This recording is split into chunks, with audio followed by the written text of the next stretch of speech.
First of all, this video is going to be controversial. So do I care? No, I don't. Because everything I'm going to say in this video is fact. Hello, welcome back to my channel, V from Venus. I'm White TV. If you're new, hi, nice to meet you. If you're not new, hi, nice to see you too. So I'm wearing Burmese traditional dress today because some of you guys suggested me to make a video in my Burmese traditional dress. So there you go. So if you have been watching my videos, you may have known that I am 100% Burmese and I am always proud to be one, so keep that in mind. Oh, and a lot of you guys seem to be confused if Burmese and Myanmar are the same. So yes, they are technically the same. A year after the new military took over the country from U Ne Win's government, which is in 1989, it changed the name of the country, Burma, to Myanmar. So Myanmar has always been the official name of the country in the Burmese language, and the commission thought that the name Myanmar was more inclusive of minorities than the English name Burma. And also it wanted to get rid of the colonial influences. So not only the name of the country and people were changed, some of the places were also changed. For example, Rangoon was changed to Yangon. That's a long political story actually. I'm not gonna get into it because that's gonna be a whole other video in a whole other day. So let's talk about the cultural assumptions of Burmese society. I know everyone is different, so I'm not accusing everyone in the society is like this and that, so I hope you understand. So first thing first, sex discrimination. It's believed in Burmese society that men are more powerful than women. So men has the power naturally since they were born. So men couldn't walk through if there are women's clothes meant for lower body hanging above them because it will make their power level lower. I know, right? It sounds crazy. Women are treated small. Married women are responsible to do the household chores and treat their husbands like God. I don't know if that still exists, that married women have to pay homage to their husbands every night. I have to laugh. I wonder if they pay homage before having sex or after having sex. Okay, whatever. The most disappointing thing has yet to come. When a man argues unreasonably or being narrow-minded, they get criticized for acting like a woman, which they say, "Maimalu maimia." When a man is being coward, they say, "Wear a tame," which I am wearing right now. Okay, this one. So this is meant for women. So the society believes that women are naturally narrow-minded and coward. On top of that, at most of the temples and pagodas, women are forbidden to enter a special area where it's closer to Buddha. For example, the upper level at Sritagong Pagoda is only meant for men. I have heard that many Westerners get pissed off at it, and I was also curious about that when I was young, so I asked and the adults gave me the nonsense answer which I couldn't accept. They said it's because Buddha was a man and only men can be monks. So I was like, what the fuck? It doesn't make any sense at all. Who gave birth to Buddha? A man? I'm so pissed already. I am a Buddhist and I believe in Buddhism. Just because Buddha is the greatest and was a man, it doesn't mean that all men are automatically great and powerful. In my humble opinion, all people just used religion as an excuse to cover up their stupidity, and brainless people stay carried on. I'm sorry for being so mean at this, but I am so pissed. I would say that it's the tradition, not religion. So that fucking gender stereotypes in the Burmese society kill many of the women's self-confidence. Women think they are vulnerable and have less power than men to do this and do that. So once you have that mindset, you're fucked up. You're not getting anywhere. Law of attraction. What you think starts a vibration that influences how you feel, impacts on what you attract, and creates your reality. So if you think you have less power than men, period. So I think that culture is stupid. Second, most adult children live with their parents until they're married or even longer.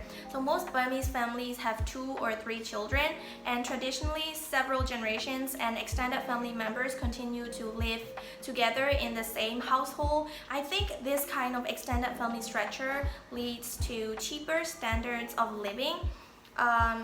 youth are supposed to find themselves while they're young, like their interests, their career, their dreams, and their beliefs and their capabilities without the influences of parents. But in most conservative Burmese family, parents make the decisions for their child. Parents decide for their child's career and even their marriage life.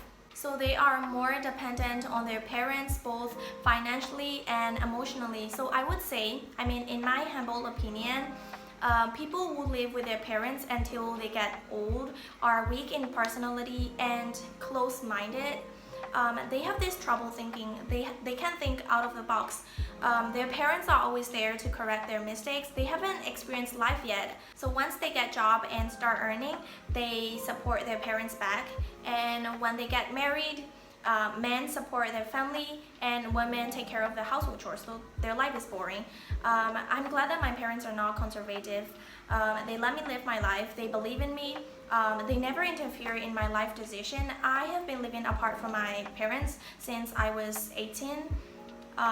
So my point is, get a life. That's gonna make you stronger and more mature. Third, people think that sex education is inappropriate. So parents do not typically talk to their children about their reproductive health. They think that's a shame to talk about. Although the government has just incorporated sex education into school curriculums, teachers are still worried about discussing sex. Not too long ago, there was a controversy between a conservative group of people and I would say an educated group of people about adding sex education into school curriculum. I still remember what a prominent novelist monk said. He said, if we teach students about sex, it will encourage them to have sex and more teenage pregnancies. It will lead to more bad than good, which is why I have to protest against this curriculum. I was speechless by his stupidity. Life is hard, man. It's even harder if you're stupid. You must be living a hard life. Sex is a physical need. That is not a sin. There are a lot of teenagers out there lacking sex education and can't deny their physical needs. So, human nature. The more they get forbidden, the more they want to try, and they're teenagers, what can you say? So we need sex education in school to prevent teenage pregnancies, sexually transmitted diseases, and sexual violence. And I'm so mad at Burmese society for believing that virginity plays an important role for women. Maintaining the virginity is more important than any other things. And women receive a lot of screwed up messages about sex in our culture. Have sex and you're a slut. Don't have sex and you're a prude. Why virginity has to be such a valuable commodity in Burmese society? You can't measure the value of the woman by her virginity. That's what stupid people do. Last but not the least, dating culture.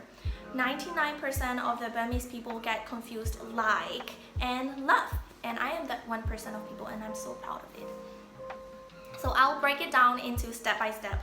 So before even going on a date and get to know each other, men have to say, I love you to women. And once women give the answer, I love you back, they typically become a couple and go on a date and try to get to know each other. How can you love someone without even knowing each other? So love is something that people say randomly in Burmese society, and I hate about it. So when they get to know each other and can't accept each other's flaws, they break up. So if a man comes up and tells me that he loves me without even knowing about me, I'd be like, okay, you're cancelled. So if you have watched the video of me talking about my love life, you may have known my perception on love. It's linked here, maybe here, I don't know. So I'm not gonna get into it again. This has been a long video, but one good thing that you can deny is that Burmese people are very friendly, very polite, very generous. They're good people except from the fucked up cultures that I've mentioned above. So yes, I will end my video here. Thank you very much for watching. If you like this video, please give it a thumbs up and also please subscribe my channel for more videos, and also please let me know your opinions in the comment section. So see you in the next video. Stay safe and stay healthy. Bye bye.